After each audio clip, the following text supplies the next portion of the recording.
Fala você que está acompanhando mais essa edição do AcivaCast, muito obrigado pela sua companhia, muito obrigado a você que está sintonizado aqui no canal do YouTube da Aciva, da Associação Empresarial de Araranguá e do Extremo Sul Catarinense. Siga a gente também no Instagram, no @AcivaAraranguá, onde você fica também sempre bem informado sobre tudo aquilo que a associação faz pelo desenvolvimento regional. Nós estamos nos aproximando da Semana do MEI, da Semana do Microempreendedor Individual. E para a gente falar sobre esse assunto, para a gente trazer orientações para os MEIs aqui no AcivaCast, estamos recebendo os contadores Edio Silveira. Olá, Edio, tudo bem? Tudo bem, boa noite. E também conosco o Eduardo Silveira. Olá, Eduardo, tudo bem? Tudo bem, Lucas? É um prazer estar aqui. Vamos começar explicando o que é esse negócio de MEI e quantos MEIs nós temos aqui na região, Eduardo? Então, o MEI. O MEI é o microempreendedor individual, né? É uma modalidade empresarial, é um CNPJ, é uma pessoa jurídica diferente da pessoa física. E este MEI, ele é uma empresa propriamente dita. E ele tem algumas restrições. Primeiramente, ele pode contratar um funcionário, né? O salário mínimo ou o salário da categoria, né? Tem aposentadoria, tem benefício da Previdência Social. É uma modalidade que incentiva, inclusive, aqueles que estão na informalidade a estarem devidamente registrados no órgão competente, Junta Comercial, Receita Federal, e também, detalhe muito importante, que chama-se a Previdência Social. Ele está segurado pela Previdência Social. Isto é muito importante, porque muitas pessoas, às vezes, fica doente, né, que todo mundo sabe, né, que todo mundo pode ficar doente todos os dias, e ele tendo ali a sua cota lá paga, ele tem esse direito de estar encostado pela Previdência Social, digamos assim, tem um benefício da Previdência Social. Falar para o povo entender, né? É o encosto, né? É o encosto, exatamente. Quando acontecer alguma coisa, obviamente, né? Claro. O trabalhador do MEI pode ter esse benefício também. Como é que faz para ser MEI? Ou quantos MEIs nós temos aqui na região, né? Hoje, na região da MESC, tem aproximadamente 15.022 MEIs. Isso representa 50% das empresas que a gente tem aqui na região da MESC, nos 15 municípios. Então, tem uma representatividade muito grande.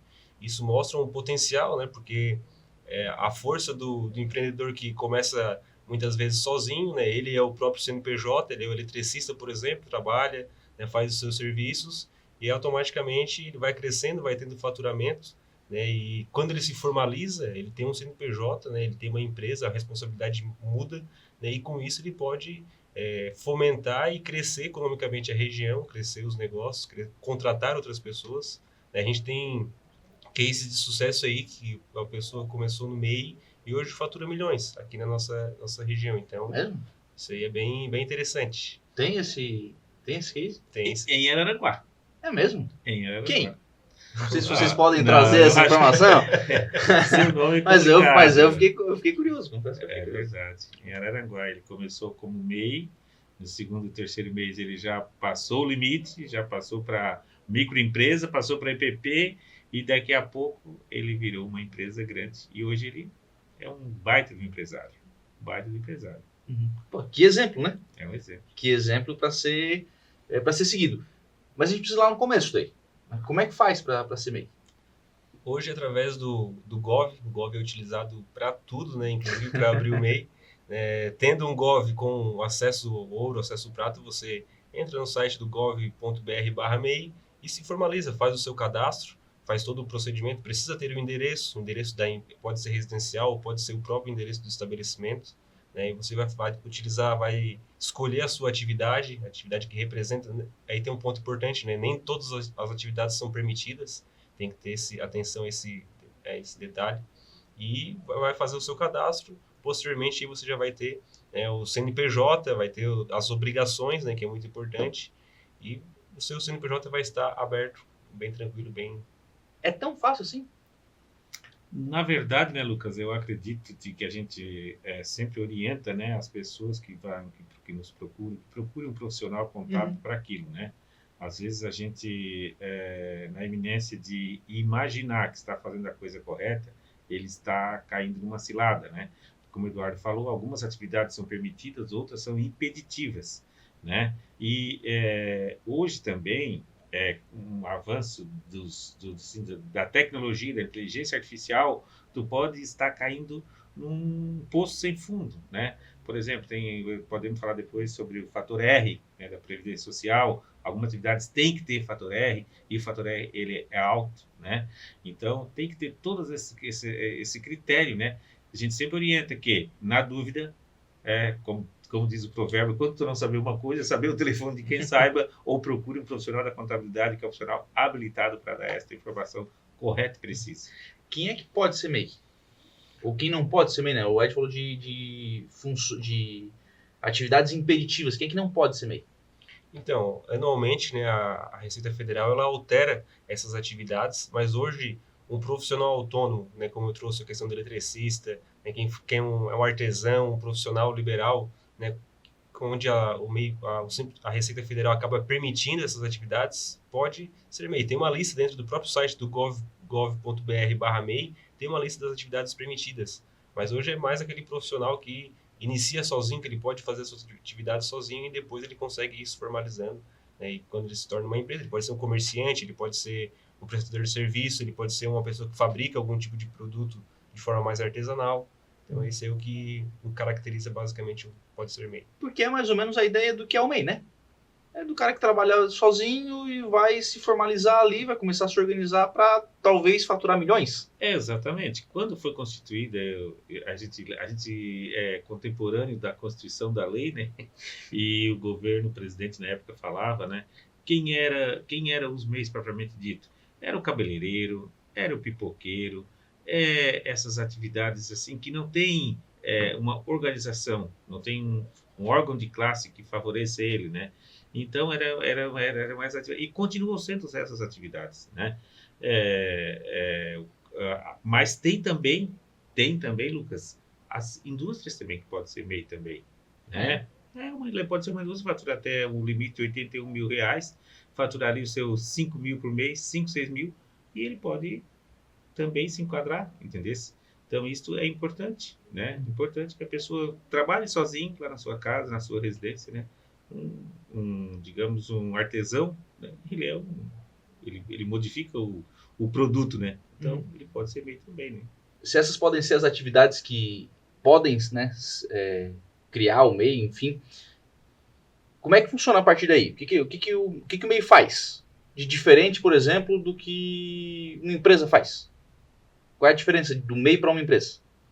Na verdade, a gente sempre gosta de frisar que a partir do momento que abriu um CNPJ, né, não tem uma diferença de uma outra empresa do Simples Nacional, por exemplo, porque ele deve pagar os impostos mensais, deve fazer as suas declarações anuais, deve também emitir as notas fiscais, porque sem a formalização, sem um documento hábil que é a emissão da nota fiscal, ele acaba não comprovando a sua renda de maneira legal. Então, o que é diferente do MEI e das empresas? Na verdade, é que ela vai ser mais enxuta, né? Ela vai ter menos burocracia no sentido de obrigações acessórias contábeis e tudo mais, a questão de tributação.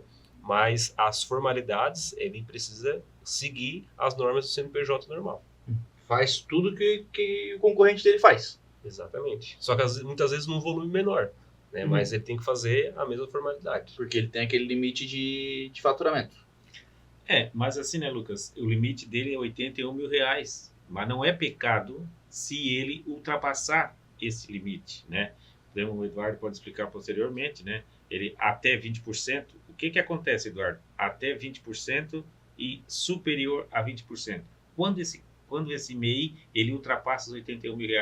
Explica certinho aí para o nosso público. Quando ele ultrapassa os R$81 mil, ele tem até o limite de 20% para ficar dentro do MEI ainda e ele ser excluído no ano seguinte. Caso ele venha ultrapassar o valor de 20% acima do 81 já dentro desse ano, ele já é excluído no próximo mês e ele já se torna uma empresa do Simples Nacional. E uma coisa que é muito importante frisar, não é pecado, né, acontecer isso. Que bom que você está crescendo, né? O pessoal às vezes fica, não quero tirar nota porque não vou ultrapassar o limite, né? Vai ficar mais caro para mim, mas que bom, né? Tomara que fature muito mais, pode faturar o dobro, né, se ultrapassar o limite e sair da condição de MEI e se tornar uma empresa do Simples Nacional. Então é muito importante. Um exemplo prático assim, Lucas. Então, 20% de R$81 mil dá R$97.200. Então, ele faturou R$97.100 nesse ano. Então, ele só vai sair do MEI ele só vai sair perder a condição de MEI a partir do primeiro dia do ano subsequente, certo? Se ele faturar abaixo de 97.200. Se ele faturar acima de 97.200, ele vai sair no primeiro dia do mês subsequente. Então, se ele estourar agora no mês de maio, faturou 97.201, ele já vai sair no primeiro dia do mês seguinte, no dia 1º de junho. Mas tem que fazer esse comunicado para a Receita Federal. Um detalhe importante, ele é R$81 mil por ano, certo? Sim. R$81 mil por ano. Ele foi constituído agora no mês de maio. Tem a proporcionalidade. Ah, sim. Exatamente. Então, 81 mil dividido por 12 dá 6.750. Então, nós temos maio, junho, julho, agosto, setembro, outubro, novembro, dezembro, 8 meses, né? 6.750 vezes 8. Então... vai dar menos de 81 mil. Logicamente. Então, tem que fazer essa proporção, porque senão vai estourar a condição de MEI, e daí ele volta lá do primeiro dia que ele foi constituído. Então, tem toda uma regra a ser observada. Já que a gente está falando nisso, eu vou dar uma bagunçada aqui no script. Esse 81 não é pouco? É muito pouco, né? É muito pouco. Porque, vamos lá, a gente está falando aqui de um microempreendedor individual, vamos tentar desenhar esse cara, né? É um profissional liberal, ou né, um autônomo, um cara que está começando um negócio e tal. É faturamento, não é necessariamente lucro. Sim. Então, assim, talvez ele está comprando por um valor para vender por outro, talvez está manufaturando alguma coisa, vai ter mais um gasto ali do que ele comprou, ou seja, não é necessariamente o lucro. Para um ano, né? Para um período considerável. Não, para a realidade local, não é muito pouco? É muito pouco, eu acredito que é muito pouco. Tu falasse um ponto fundamental, Lucas. Faturamento, R$81 mil. Mas se ele é um comércio, ele não vai comprar 81 e vender 81, porque ele tem que sobreviver, ele tem que pagar as contas também, né? Então ele já tem que... existe uma ordem de serviço por parte do governo do estado chamada 0171. Foi em 1971 que foi constituída essa ordem de serviço. Esta ordem de serviço, ela estabelece a tua margem de lucro de acordo com o teu ramo de atividade. O que é que eu quero dizer? Um mercado tem uma margem de lucro de 20%, por exemplo. Então, se ele tem uma margem de 81 mil, ele vai poder comprar quanto? 60, 70 mil, entendeu? Então, ele não vai comprar 81 e vender 81, né? Então, tem que ter esse cuidado também com o MEI, né? O Estado também pode desenquadrar, né? Tem que ter esse cuidado na hora de trabalhar, né? Então, é importante observar essas questões. Para resolver isso.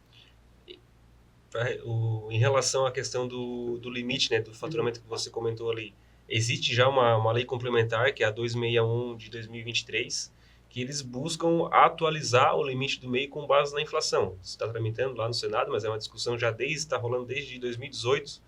Né, eles querem alterar o limite do MEI para 144 mil, pegar os anos aí de defasagem e a partir dali alterar conforme a inflação do ano, aumentar o limite do MEI.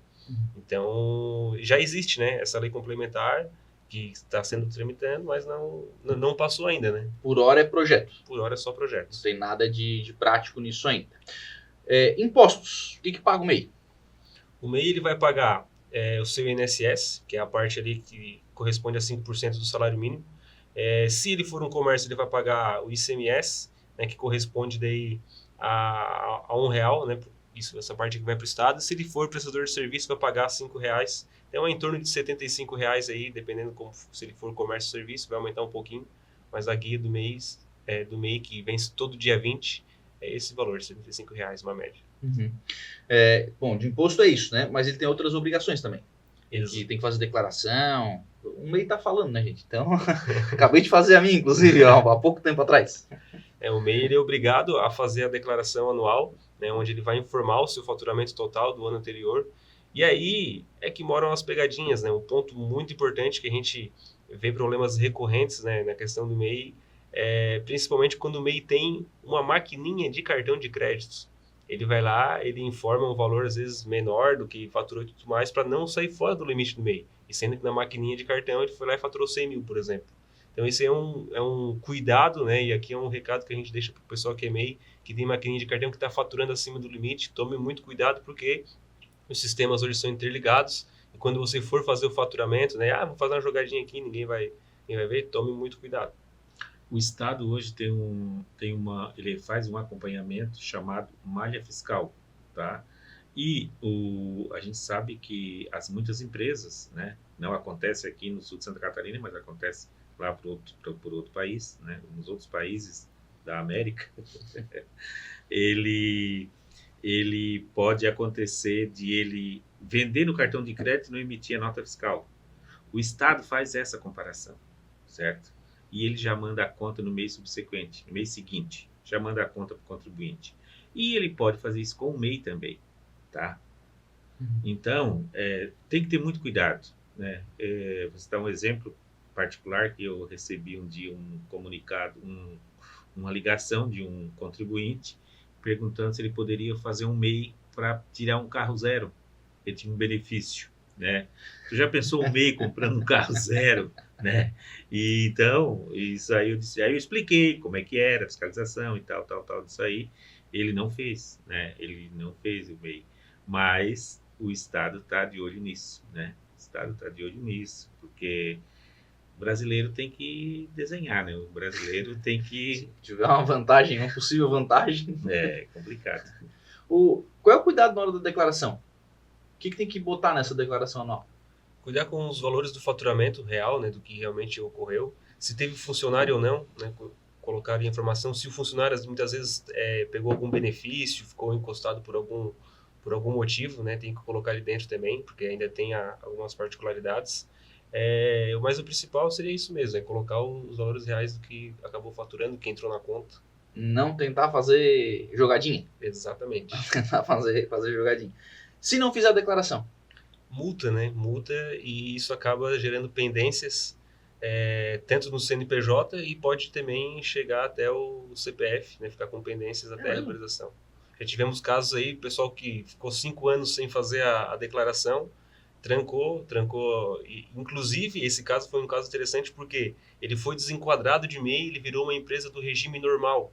E aí, para conseguir regularizar isso, a gente teve que passar as obrigações, né, que a gente passa mensal, como se fosse uma empresa do lucro presumido, por exemplo, para conseguir regularizar tudo e até arrumar o CPF do contribuinte. E quando o Eduardo fala que é a empresa do lucro presumido, vale dizer que a multa do lucro presumido é bem diferente da multa do MEI. Entendeu? Aí é que está o perigo. Aí é que mora o perigo. Então, quando eu digo sempre para os nossos clientes lá, né? Quando tu está constituído uma empresa, seja ela do simples, do regime normal, do lucro presumido, ou apenas o MEI, tu estás tendo um segundo filho, ou um terceiro, um quarto, ou um quinto, né?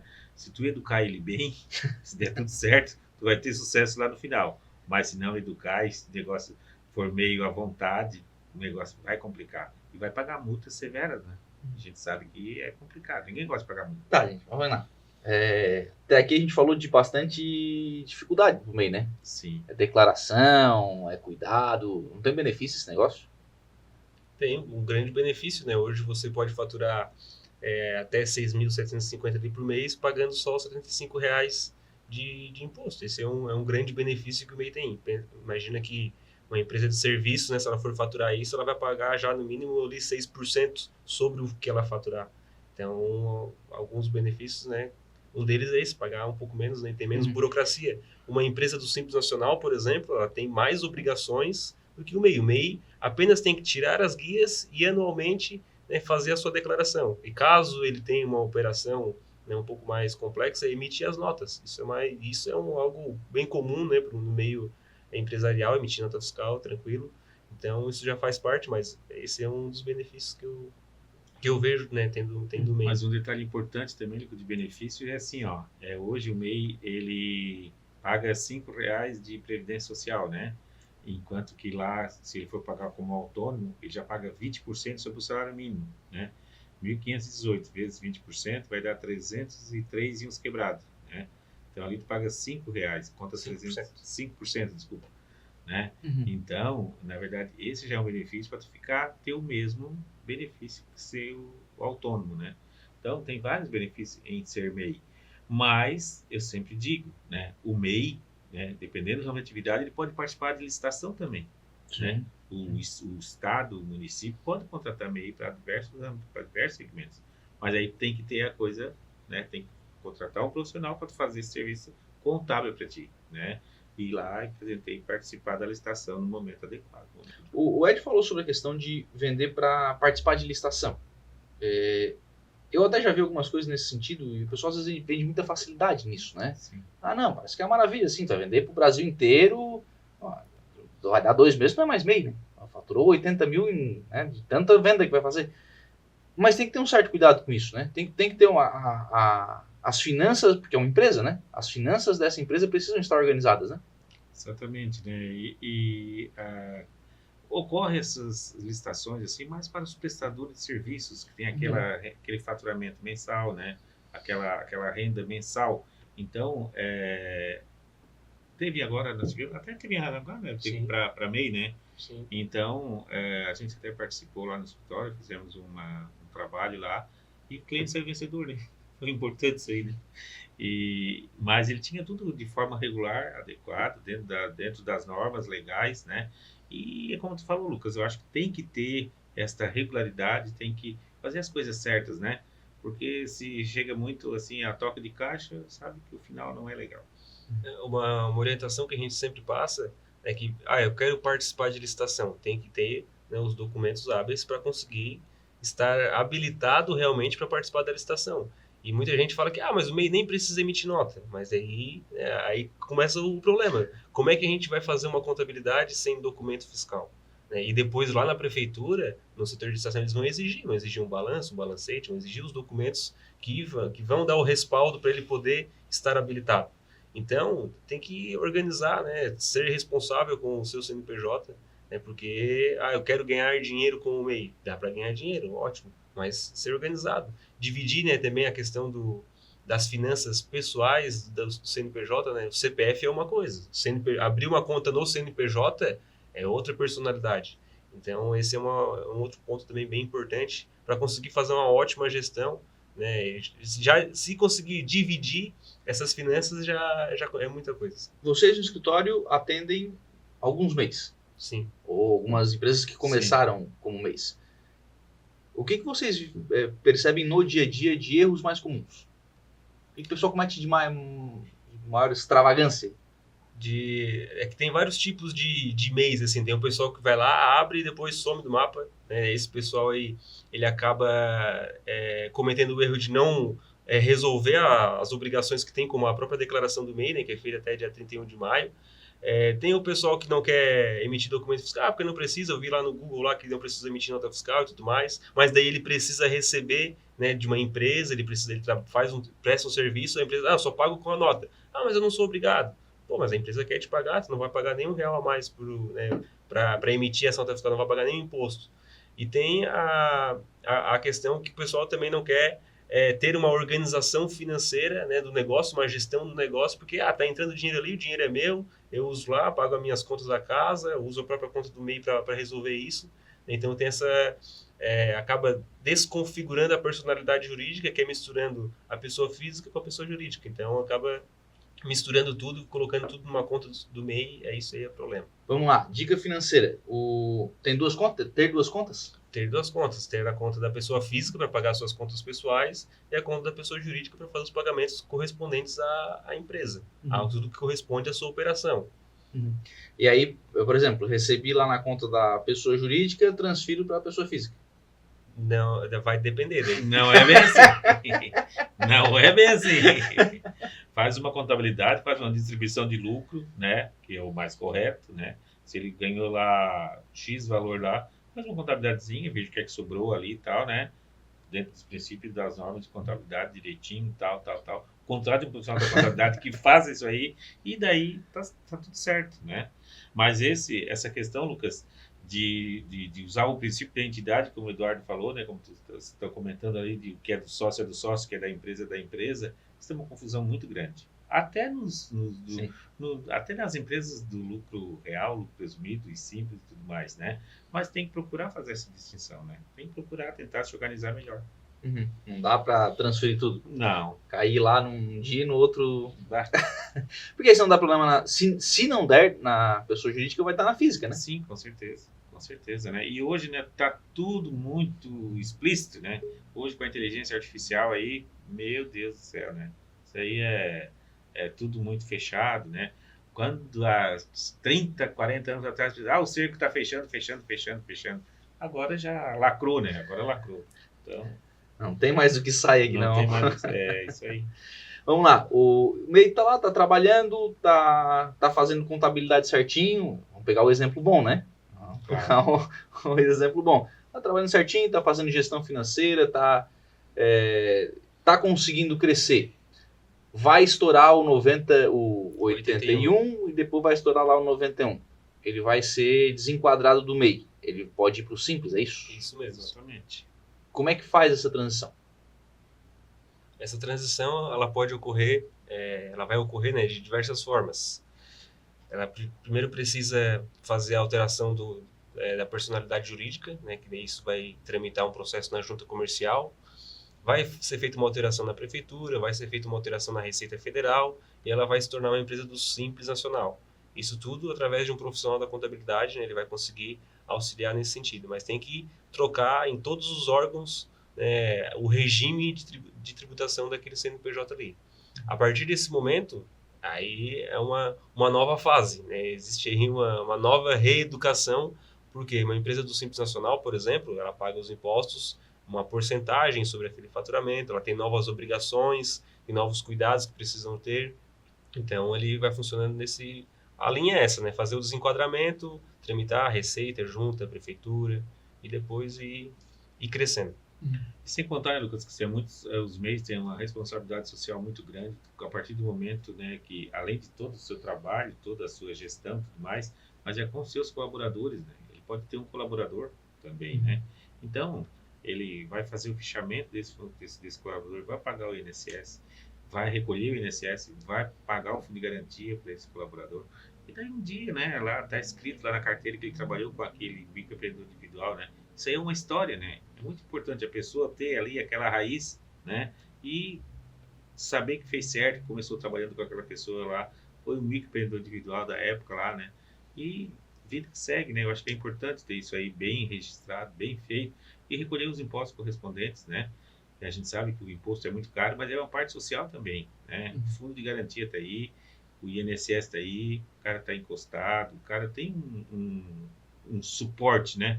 De amanhã dar um problema e tudo mais, e logicamente essa pessoa ficar segurada para a Previdência Social. Pelo que vocês têm visto, o pessoal faz esse desenquadramento da maneira correta? Alguns acabam fazendo porque são obrigados, porque a Receita pega, né, bloqueia lá o MEI e manda uma cartinha, ó, tens que desenquadrar. Não deixa mais emitir nota? Não deixa mais emitir nota, e aí ele já... Aí bate o desespero. Exatamente, a grande maioria acaba sendo por isso, né? Mas tem aquele 1%, né, que busca, ultrapassei o limite aqui, eu preciso agora, como é que eu faço?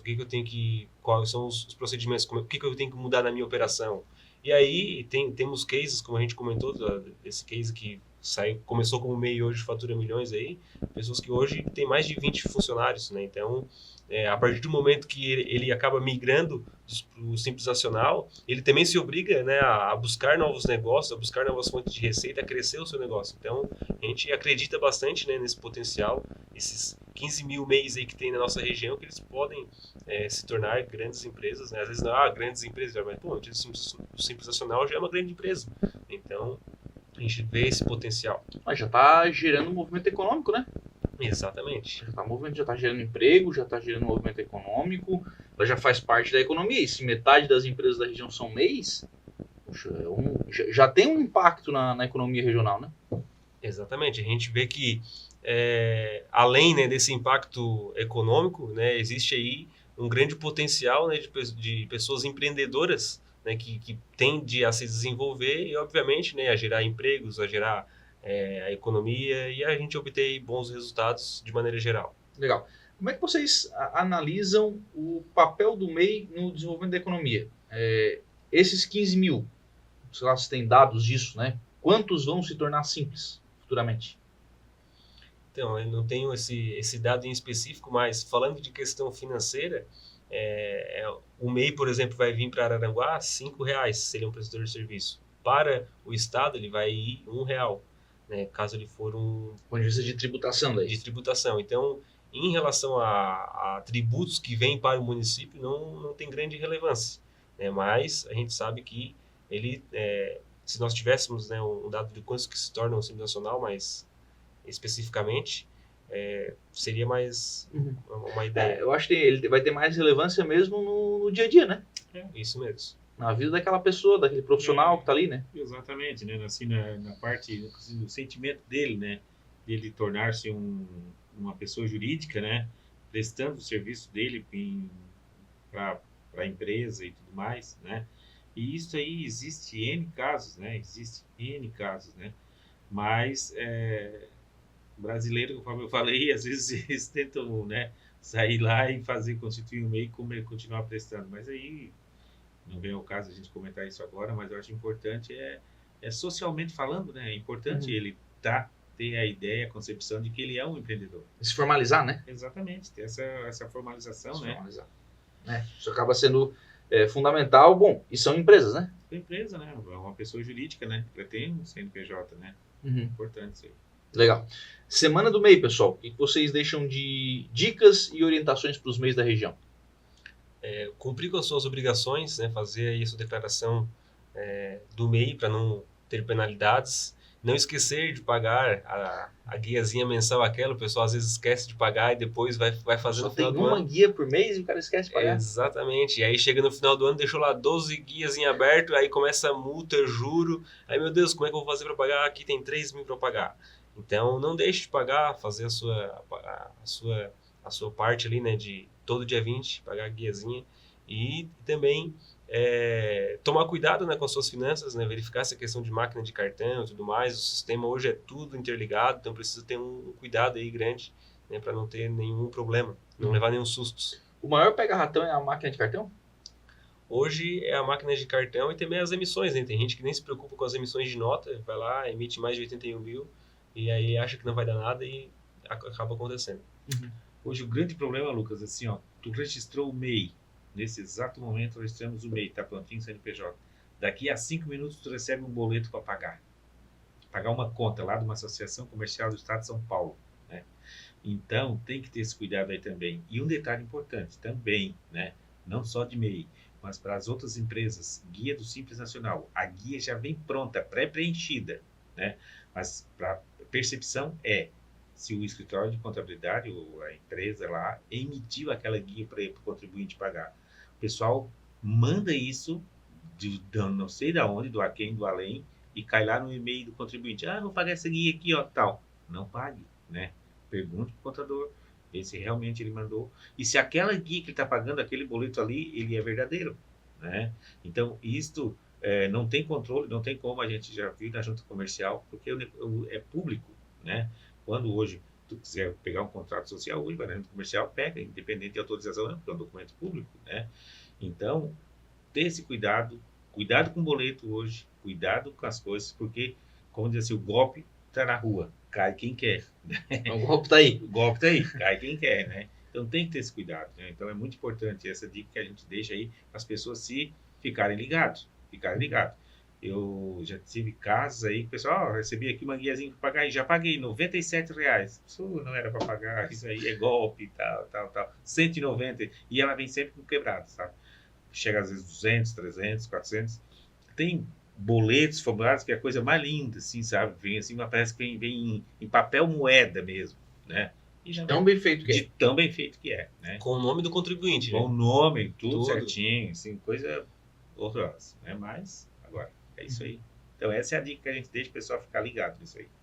Tomar esse tipo de cuidado. Isso. Muito bem, gente. Quero agradecer o Eduardo Silveira. Obrigado pela presença aqui no AssivaCast. Um abraço. Muito obrigado, Lucas. Obrigado pela oportunidade e vamos em frente. Obrigado, Ed. Um abraço. Obrigado, Lucas. Né? Te agradece aí ao convite e estaremos sempre à disposição aí das pessoas, né? A você que acompanhou mais essa edição do AssivaCast, muito obrigado pela sua audiência. Não esqueça de seguir tanto este canal no YouTube quanto também no Instagram, @AssivaAraranguá.